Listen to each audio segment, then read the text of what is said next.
దుర్మార్గులకి వాళ్ళు చేసిన నేరానికి శిక్ష పడితేనే అది సరైన న్యాయం అనిపించుకుంటుంది. జరిగిన నష్టాన్ని పోడ్చలేము, బాధితులకు వారు కోల్పోయిన దాన్ని తిరిగి అందించలేము.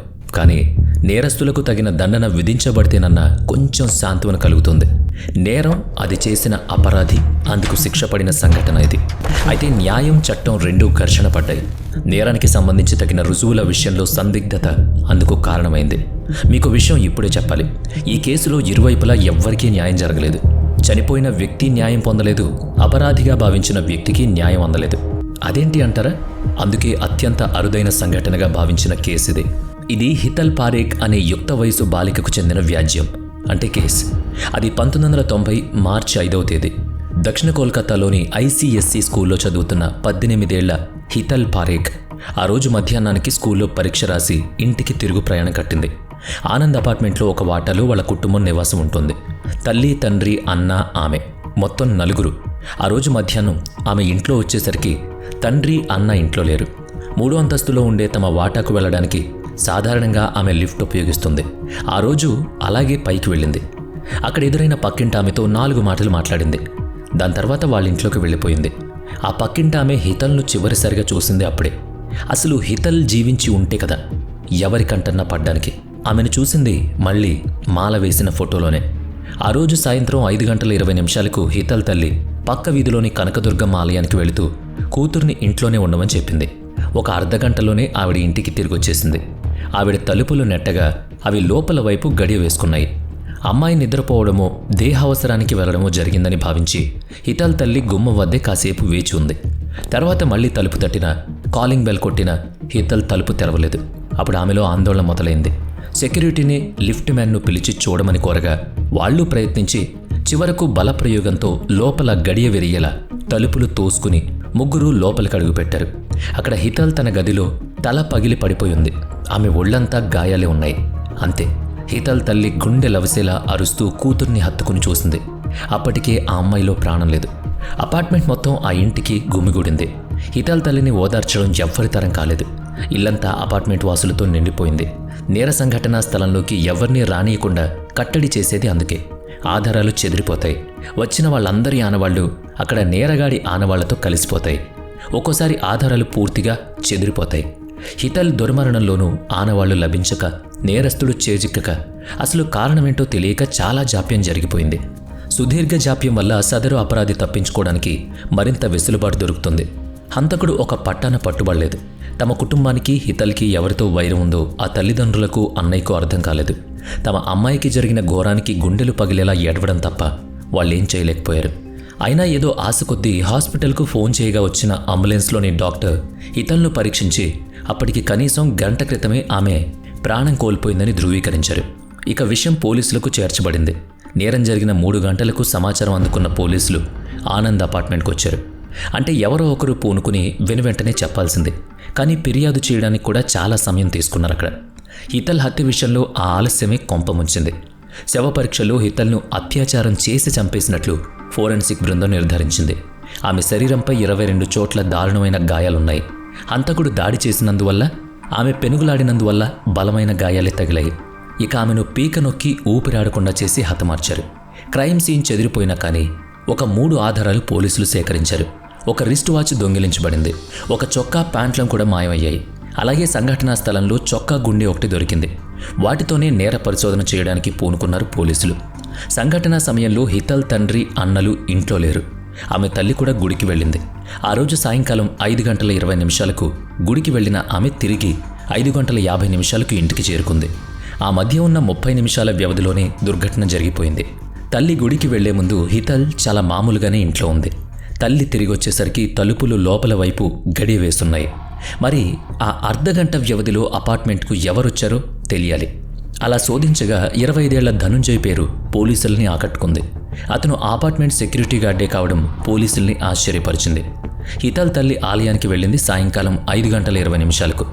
ధనుంజయ్ సరిగ్గా సాయంకాలం 5:40 లిఫ్ట్లో 3వ అంతస్తుకు వెళ్ళాడు. లిఫ్ట్ మ్యాన్ ద్వారా పోలీసులు ఆ విషయాన్ని సేకరించారు.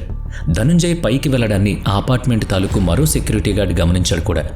అతన్ని క్రింది నుంచే పేరు పెట్టి గట్టిగా పిలవడం, అందుకు జవాబుగా అతను పైనుంచే గట్టిగా అరవడం కూడా జరిగాయి. అప్పుడు సమయం సుమారుగా 5:45 గ్రౌండ్ ఫ్లోర్లో ఉన్న అప్పటి సెక్యూరిటీ అతను పోలీసులతో చెప్పాడు. హితల్ సంఘటన జరిగిన సాయంకాలమే ధనుంజయ్ కోల్కతా విడిచి వెళ్ళిపోయాడు. అతను పారిపోయిన విషయం గమనించిన తర్వాత అతనే ప్రథమ అనుమానితుడిగా పోలీసులు పేరు నమోదు చేసుకున్నారు. కోల్కతాలోని బహిరంగ ప్రదేశాల్లో, పత్రికల్లో హంతకుడిగా అనుమానించబడుతున్న ధనుంజయ్ కోసం పోలీసులు గోడ పత్రికలు అంటించారు, ప్రకటనిచ్చారు. 2 నెలల తీవ్ర వెతుకులాట తర్వాత ధనుంజయ్ని అతని సొంత ఊళ్ళోనే పట్టుకున్నారు. క్రైమ్ సీన్లో దొరికిన చొక్కా గుండి ధనుంజయ్ చొక్కాదే అని కూడా పోలీసులు తెలుసుకున్నారు. హితల్ ఇంట్లో మాయమైన రిస్ట్ వాచ్, చొక్కా, పాంట్లం కూడా ధనుంజయ్ ఇంట్లోనే పోలీసులు స్వాధీనం చేసుకున్నారు. ప్రైమ్ సస్పెక్ట్ ధనుంజయ్ని హంతకుడిగా భావించి అదుపులోకి తీసుకున్న పోలీసులు అతన్ని విచారించినప్పుడు హితల్ స్కూల్కి వెళ్ళి వస్తున్నప్పుడల్లా అతను ఆమెతో వెకిలిగా మాట్లాడుతూ అసహ్యంగా ప్రవర్తించేవాడని తెలుసుకున్నారు. ఓ రోజు సినిమాకు పోదాం రమ్మని అతను అనడంతో ఆమె తన తండ్రికి చెప్పింది. అతను సదరు సెక్యూరిటీ గార్డ్ ఏజెన్సీకి లిఖితపూర్వకంగా ఉత్తరం రాసి ధనుంజయ్పై ఫిర్యాదు చేశాడు. వాళ్ళు దాన్ని తీవ్రంగా పరిగణించి అతన్ని కోల్కతాలోనే వేరే అపార్ట్మెంట్లోకి బదిలీ చేశారు. 1990 మార్చి 5వ తేదీన ధనుంజయ్ కొత్త అపార్ట్మెంట్లోకి వెళ్లి విధుల్లో చేరాడు. అదే రోజు హితల్ చంపబడింది. ఆ రోజు ధనుంజయ్ మళ్లీ ఆనంద్ అపార్ట్మెంట్కి వచ్చాడు. 3వ అంతస్తుకి లిఫ్ట్లో వెళ్ళాడు. అతను అలా వెళ్లడాన్ని సెక్యూరిటీ సూపర్వైజర్ చూశాడు. ధనుంజయ్ స్థానంలో కొత్తగా వచ్చి చేరిన గార్డ్ కూడా చూశాడు. చూసి ధనుంజయ్ని పేరు పెట్టి పిలిచాడు గట్టిగా. అప్పుడే అతను 3వ అంతస్తుకి చేరుకుని అక్కడి నుంచి బదులిచ్చాడు. ఇదంతా చూస్తే తన మీద ఫిర్యాదు చేసేందుకు ధనుంజయ్ కక్ష కట్టి హితల్ని అత్యాచారం చేసి హతమార్చినట్టు అర్థం చేసుకోవచ్చు. మరి అతనే చేశాడా, పరిస్థితుల్ని బట్టి అతనే చేశాడని అనుమానిస్తున్నారా అన్నది ఇప్పుడు మనకు తెలియాలి. మరి అతను ఆ నేరం చేసినట్టుగా అంగీకరించాలనుకుంటున్నారా? చెప్పగలరా మీరు?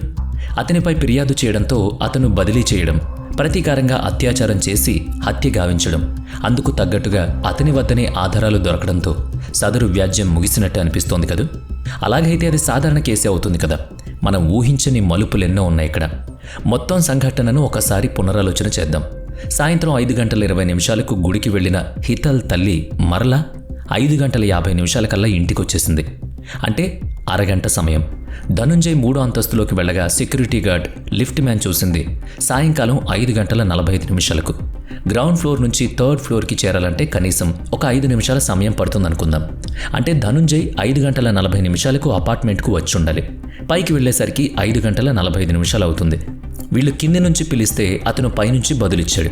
మరో 5 నిమిషాల్లో, అంటే 5:50 హితల్ తల్లి ఇంటికి తిరిగి వచ్చి తలుపు కొట్టింది. అంటే కేవలం 5 నిమిషాల్లో హితల్ పట్ల అత్యాచారం, ఆమెపై హత్య జరిగి హంతకుడు పారిపోవడం కూడా జరిగాయి. మరి ఇది ఎంతవరకు సాధ్యం ఆలోచించండి. ధనుంజయ్ తిరిగి గ్రౌండ్ ఫ్లోర్లోకి వచ్చినప్పుడు అతను ఎవరితోనో పెనుగులాడినట్టు కానీ, అతని దుస్తులు నలిగినట్లు కానీ, వాటిపై రక్తపు మరకలున్నట్టు కానీ తక్కిన సెక్యూరిటీ సిబ్బంది గమనించలేదు. అతను ఎలా వచ్చాడో అలాగే తిరిగి వెళ్ళిపోయాడు. ఇంత తతంగం 5 నిమిషాల్లో ముగిసిందనుకోవడం మీద అనుమానాలు లేవనెత్తారు. ధనుంజయ్ షర్ట్ బటన్ హితల్ గదిలో ఉంది కనుక, వాళ్ల వస్తువులు ధనుంజయ్ ఇంట్లో దొరికాయి కనుక అతనే హంతకుడని పోలీసులు నిర్ధారణకొచ్చారు. ఇక్కడ మరో విషయం ఉంది. హితల్ వాళ్ళు ఇంటి సింహద్వారం తలుపుకు ఫిష్ ఐ లెన్స్ ఉంది. దానిలోంచి చూసిన తర్వాతనే తలుపు తీయొచ్చు. అలాగే ఆ ఇంటి గుమ్మానికి ఇనుప జాలి తలుపు కూడా ఉంది కనుక ఆ గ్రిల్ తీయాలనుకున్నా కూడా ప్రధాన ద్వారం తలుపుకున్న ఆ భూతద్దం గుండా చూస్తే చాలు. తలుపు తెరవకుండా ఇంటికి వచ్చిందెవరో తెలుస్తుంది. ఇన్ని సౌకర్యాలుండగా హితల్ తన పట్ల అసభ్యంగా ప్రవర్తించి తాము ఫిర్యాదు చేయడంతో బదిలీ అయిపోయిన గార్డ్ ఇంటికొచ్చి తలుపు కొడితే మాత్రం లోనికెలా రానిచ్చినట్టు? ఇది ఆలోచించాల్సిన విషయం. కావాలంటే తలుపు తీయకుండా ఊరుకోవచ్చు, లేదా తలుపు తెరిచి గ్రిల్ తెరవకుండానే అతను ఏ పని మీద వచ్చాడో తెలుసుకోవచ్చు. అప్పుడు కూడా అతను లోనికి రాలేడు. ఐరన్ గ్రిల్ అడ్డుంటుంది కనుక.